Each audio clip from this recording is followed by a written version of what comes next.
Bismillahirrahmanirrahim. Assalamualaikum warahmatullahi wabarakatuh. Berita Al-Hijrah 15 Syawal 16 Mei bersama saya Al-Muhsin Muhammad Nur dan berikut tajuk utama malam ini.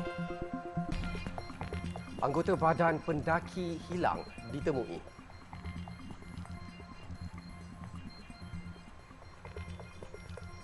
Juga air pasang besar luar biasa landa Kuala Kedah.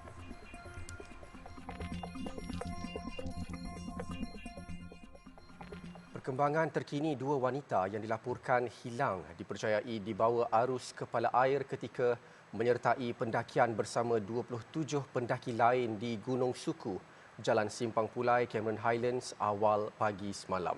Separuh bahagian atas badan salah seorang mangsa telah dijumpai hari ini. Anggota badan itu ditemui pukul 10.20 pagi tadi oleh pasukan penyelamat dalam timbunan tanah. Penolong Pengarah Operasi Jabatan Bomba dan Penyelamat Malaysia JBPM Perak Muhammad Shahrizal Aris berkata bahagian badan itu dibawa turun oleh anggota khas Taktikal Operasi Penyelamat Malaysia STOM pada pukul 11.30 pagi. Petang semalam, kaki bahagian kiri salah seorang mangsa ditemui oleh pasukan STOM yang ditugaskan untuk mengesan kedua-dua mangsa kira-kira jam 5.05 petang. Anggota badan itu dijumpai dalam jarak 300 meter dari lokasi terakhir mangsa dilihat sebelum hilang. Berita Al-Hijrah sebelum ini melaporkan dua wanita dilaporkan hilang ketika mendaki bersama 27 pendaki lain di kawasan Gunung Suku Simpang Pulai dikhawatiri dihanyutkan kepala air. Mangsa yang hilang dikenali sebagai Si Su Yen 32 tahun dan Eng Yi Chu 46 tahun masing-masing dari Ceras dan Kelang. Lokasi kejadian adalah di hutan simpan kekal Gunung Suku yang terletak lebih kurang 3 jam perjalanan kaki dari jalan utama. Ketika kejadian pada jam 5 pagi, sekumpulan pendaki gunung seramai 29 orang telah mendengar bunyi air dan tanah runtuh di atas gunung lalu mengambil keputusan untuk berpatah balik. Namun semasa dalam perjalanan turun ke kaki bukit, kepala air menimpa kumpulan pendaki tersebut dan dua daripada mereka dihanyutkan arus deras. Fenomena air pasang besar luar jangkaan melanda seluruh pekan Kuala Kedah mencetuskan suasana panik penduduk sekitar. Kejadian bermula jam 12 tengah hari itu berlaku hampir 2 jam menyebabkan air sedalam 0.5 meter memenuhi jalan raya dan memasuki premis dan kediaman penduduk. Kejadian turut mengakibatkan perjalanan feri dari Terminal Feri Kuala Kedah terpaksa dilewatkan hampir 30 minit. Ekoran ramai daripada penumpang terkandas dan tidak dapat memasuki terminal. Ekoran air pasang memenuhi jalan. Pegawai Pembantu Pengurusan Ferry Lines Ventures Kuala Kedah, Suhairul Nizam Hassan berkata, feri itu sepatutnya berlepas jam 12.30 tengah hari dengan jumlah 225 orang penumpang. Okey, tadi feri yang patut bergerak daripada Kuala Kedah dalam 12.30 tengah hari terpaksa ditangguhkanlah sementara sebab situasi air pasang besar di Kuala Kedah sama dengan angin kencang. Jadi air tu dia naik melebihi yang kita jangka lah. Jadi banyak penumpang yang tersangkut, kereta tersangkut, nak masuk ke JT tak boleh. Jadi paras air pasang tu terlalu tinggi. Fenomena air pasang itu turut dirasai penumpang feri yang baru tiba dari Langkawi pada jam 12.30 tengah hari tadi di mana ombak kuat mengakibatkan feri bergegar. Ayak, kalau compare dengan video yang ada kat dah serut banyak lah. Tadi macam mana dalam feri macam mana tadi? Oh, nasib baik I duduk kat lower deck. So tak rasa apa. Tapi memang goyang teruk lah. Dari sini nak pergi ke Penang lah. And this is my first time experience lah. First time pengalaman dengan banjir macam ni lah. Tapi okey lah, interesting juga. Tinjauan mendapati banyak kenderaan terkandas akibat mengalami kerosakan selepas ditenggelami air sedalam 0.5 hingga 0.8 meter. Kejadian air pasang itu turut mengakibatkan peniaga terpaksa menutup perniagaan lebih awal selepas tidak dapat meneruskan perniagaan. Hari ini memang agak teruk sikit, memang tak boleh modal sebab orang kata apa start pada kami buka pukul 10 dan nego 2 jam lepas tu air naik. Habis memang tak ada orang ramai. Sebab nak masuk sini pun memang dalam ni air. Jadi memang kereta kalau kita masuk pun memang mati lah. Banyak orang tadi depan kami pun semua memang dekat tengah dia pun. Lepas jalan serat lah. Habis kaitan Allah. Malaysia sekali lagi telah membuat rayuan permohonan kuota haji dengan tambahan 5,000 jemaah haji kepada Kerajaan Arab Saudi.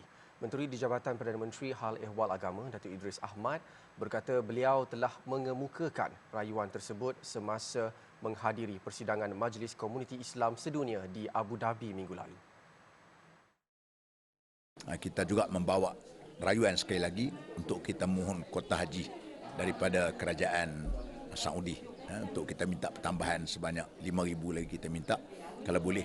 Itu pun kita terpaksa bergantung kepada kemampuan yang diberikan oleh pihak Kerajaan Saudi, kerana kita faham kerana fasiliti sana itu disediakan oleh mereka dan mereka memahami dari sudut kesihatan dan sebagainya. Bagaimanapun menurut Datuk Idris, beliau tidak dapat memberi jaminan sama ada permohonan itu diluluskan atau tidak. Beliau berkata demikian kepada media pada Majlis Rumah Terbuka JPKK di Kampung Parit Menteri Taiping hari ini. Kerajaan Arab Saudi baru-baru ini menetapkan kuota haji seramai 1 juta jemaah bagi musim 2022 dengan 85% daripadanya untuk jemaah luar. Daripada jumlah itu, kuota haji Malaysia 2022 ialah 14,306 iaitu 45% daripada kuota tahunan yang biasa diterima. Kuota sebanyak 14,306 jemaah itu ialah penurunan daripada seramai 31,600 jemaah haji Malaysia yang dibenarkan untuk menunaikan rukun Islam kelima itu pada 2019. Jemaah haji yang dibenarkan pula adalah berusia 60 tahun ke bawah, tiada penyakit kronik, mempunyai sijil vaksinasi COVID-19 dan perlu mengemukakan keputusan negatif ujian calitan PCR dalam tempoh 72 jam sebelum berlepas. Baik, bilangan kes baharu COVID-19 di negara ini bagi Minggu Epidemiologi ME ke-19 yang bermula dari 8 Mei hingga 14 Mei meningkat sebanyak 119.2%.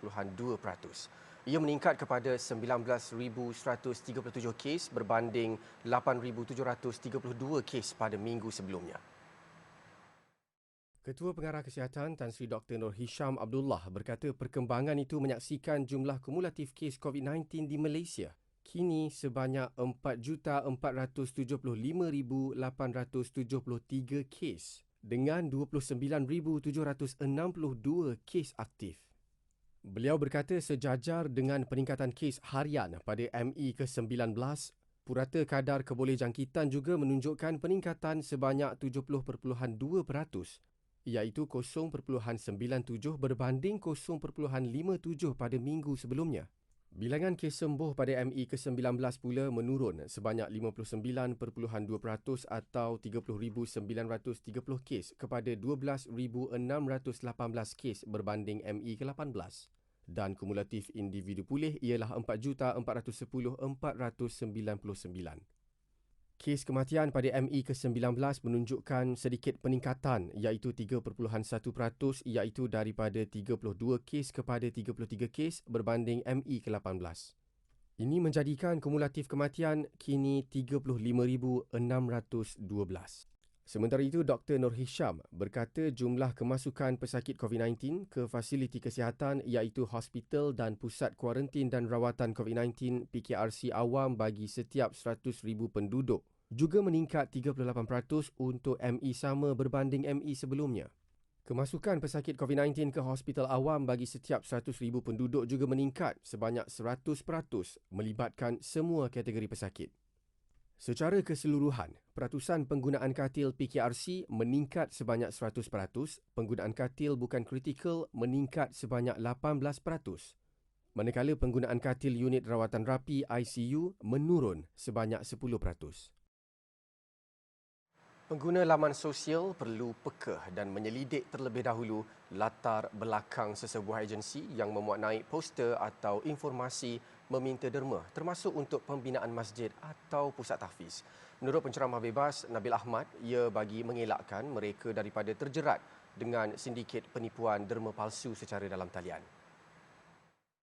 Haruslah kita mengetahui tentang di mana dan apa platform yang disediakan itu adakah wujud ataupun tidak benar. Seperti sebagai contoh pusat tahfiz ataupun madrasah ataupun masjid ataupun mana-mana institusi perlu dilihat adakah ianya benar-benar wujud.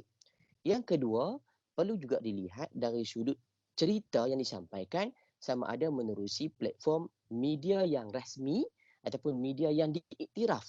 Sebagai contoh, platform kita di stesen TV-TV kita di Malaysia, bahkan stesen radio yang kita yakin itu adalah sumber yang benar.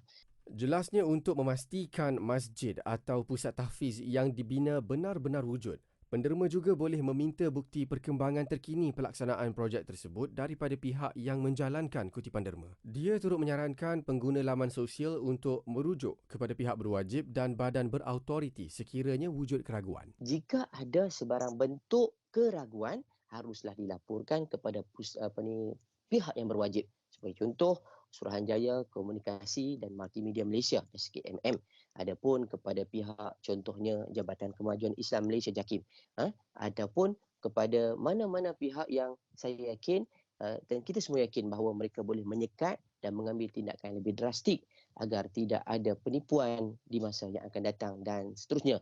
Ramai lagi mangsa yang terpedaya dengan sumber-sumber ataupun dengan ruang yang didedahkan seumpama ini. Seketika nanti, guru boleh mohon pertukaran sekolah sepanjang tahun.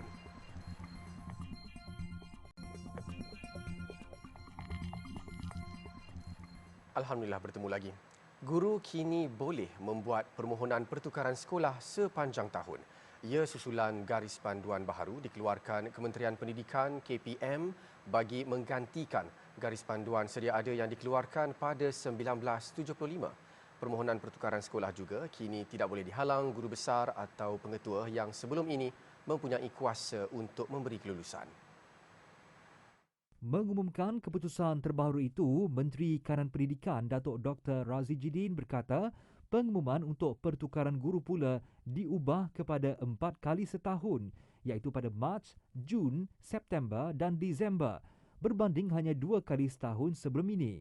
Garis panduan baharu ini bertujuan memberi peluang kepada semua guru termasuk guru cemerlang untuk bergerak dari satu sekolah ke sekolah yang lain untuk menyumbang bakti. Jadi kita kata dia nak pohon anytime. Now permohonan boleh buat anytime. Tetapi proses dia adalah 4 kali setahun. Maknanya we have to have a cut off as well. So cut off bulan 3, bulan 6, bulan 9, bulan 12 roughly. 4 kali setahun yang kita laksanakan cut off. Jadi adalah keputusan yang akan keluar. Kalau tak dia kena tunggu pertengahan tahun, dia kena tunggu hujung tahun. Now wait for 3 months tapi ada keputusan yang akan keluar. Tapi tak semua akan dapat. Itu yang saya sebut tadi, dia ada banyak kekangan. Khususnya dalam negeri-negeri yang mana option dan warrant penjawatan itu telah dipenuhi.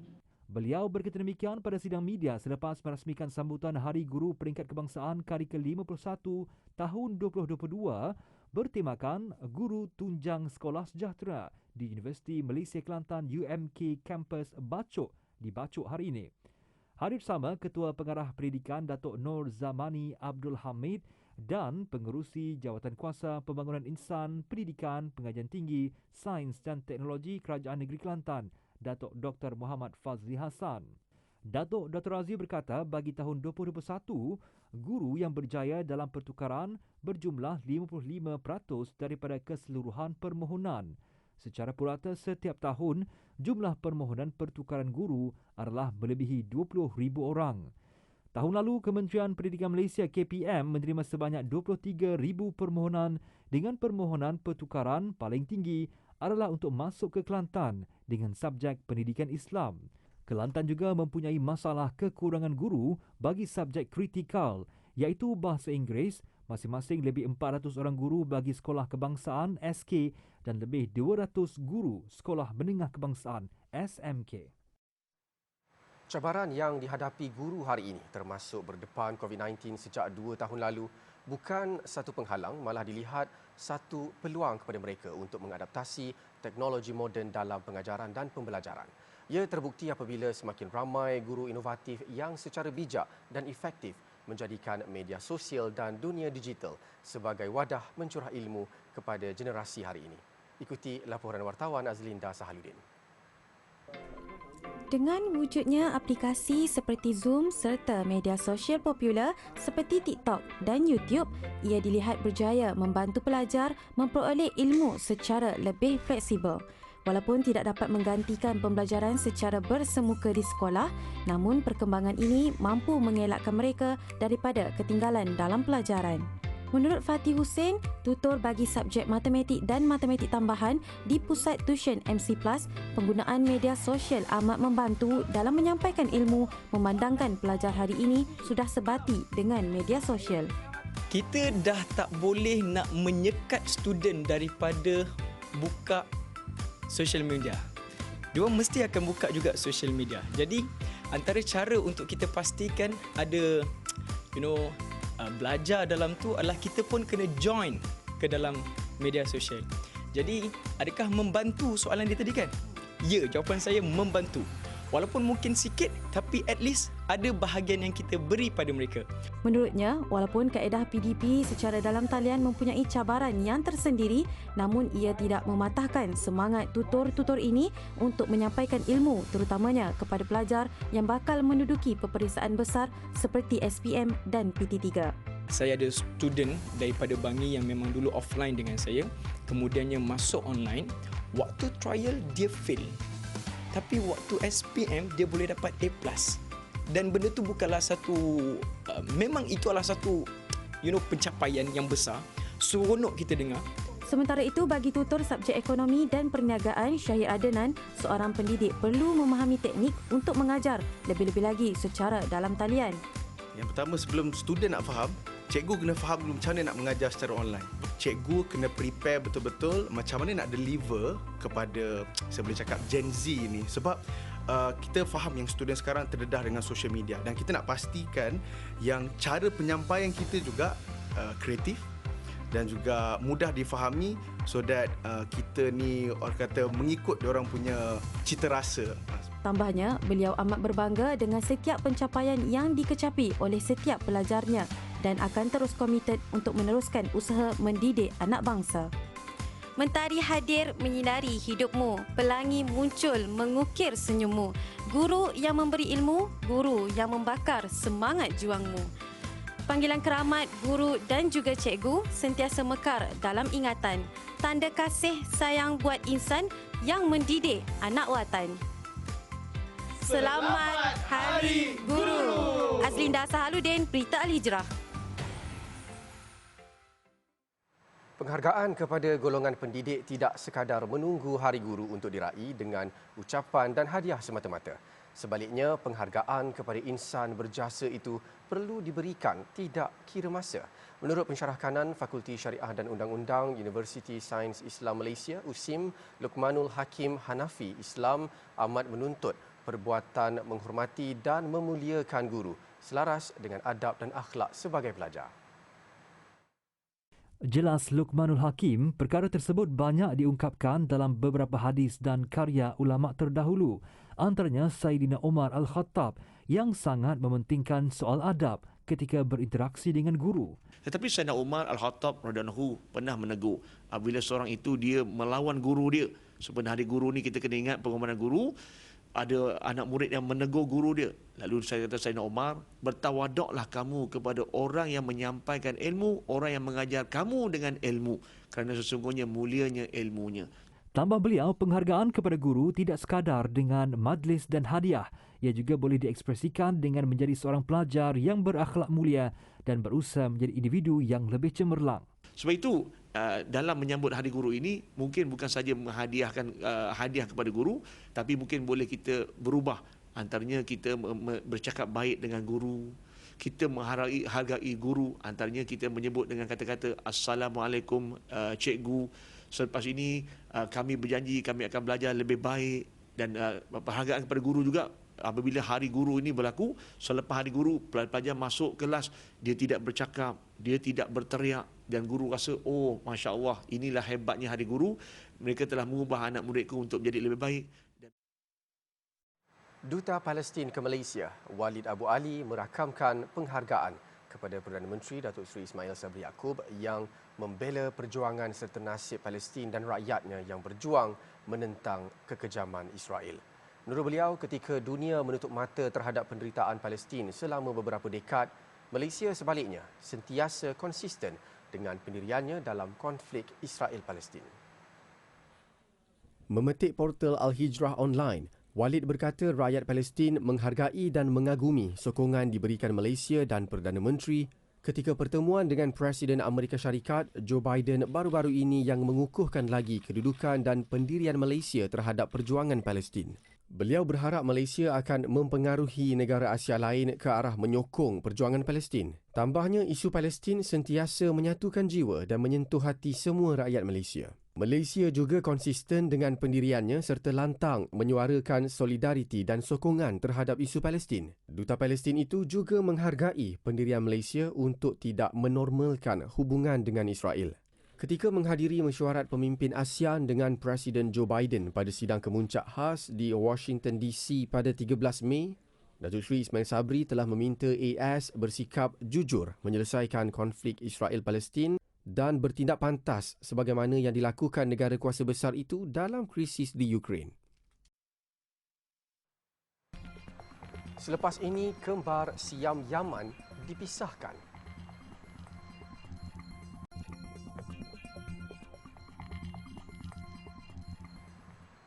Sepasang kembar Siam lelaki berasal dari Yaman berjaya dipisahkan setelah menjalani proses pembedahan selama 15 jam.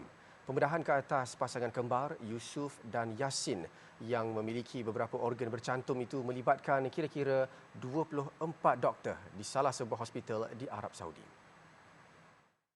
Menurut agensi media Saudi, SPA, pembedahan sebanyak 4 fasa itu dijalankan Pusat Bantuan Kemanusiaan dan Pertolongan Raja Salman, KS Relief, dan disifatkan pembedahan paling rumit yang pernah dilaksanakan. Menurut KS Relief, bantuan kemanusiaan yang disalurkan ke Yaman antara bukti kerajaan itu untuk mengurangkan penderitaan di sana. Minggu lalu, Raja Salman mengarahkan satu lagi pasangan kembar Siam dari Yaman, iaitu Mawaddah dan Rahmah, untuk dipindahkan ke Riyadh bagi pemeriksaan perubatan dan mempertimbang untuk dipisahkan. Bekas pemimpin Somalia, Hassan Sheikh Mohamud, dilantik semula menjadi presiden setelah memenangi pilihan raya presiden semalam. Beliau mengalahkan Presiden Muhammad Abdullahi dengan keputusan 214-110 undi yang diumumkan sekitar waktu tengah malam. Pemilihan itu melibatkan undian oleh ahli parlimen dan berlangsung di kompleks lapangan terbang yang dikawal ketat. Pilihan raya itu menyaksikan 36 calon bertanding dalam 3 pusingan. Menurut Speaker Parlimen Somalia, 3 undi daripada ahli parlimen tidak dikira.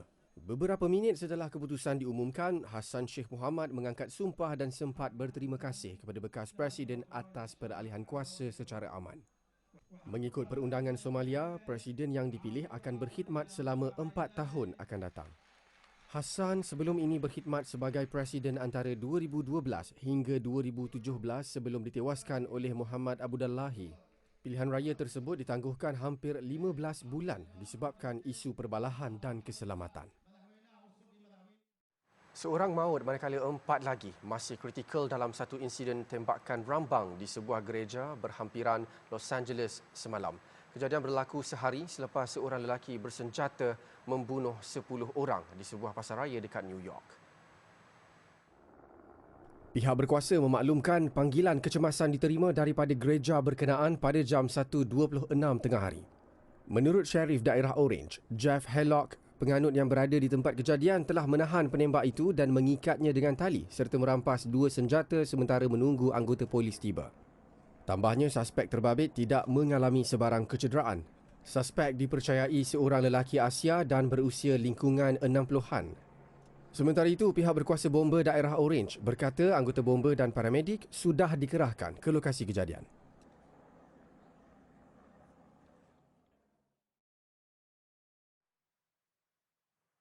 Program pembiayaan insurans kenderaan keluarga Malaysia myeasycover.com dilaksanakan pada 1 Mei 2022.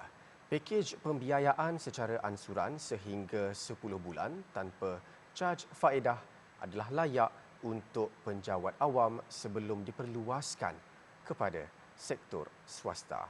Sekian Berita Al-Hijrah. Ikuti kami di Facebook, Instagram, Twitter, YouTube dan TikTok serta layari alhijrahnews.com untuk pelbagai berita pilihan dan eksklusif. Saya Al-Muhsin Muhammad Noor. Assalamualaikum warahmatullahi wabarakatuh dan selamat malam.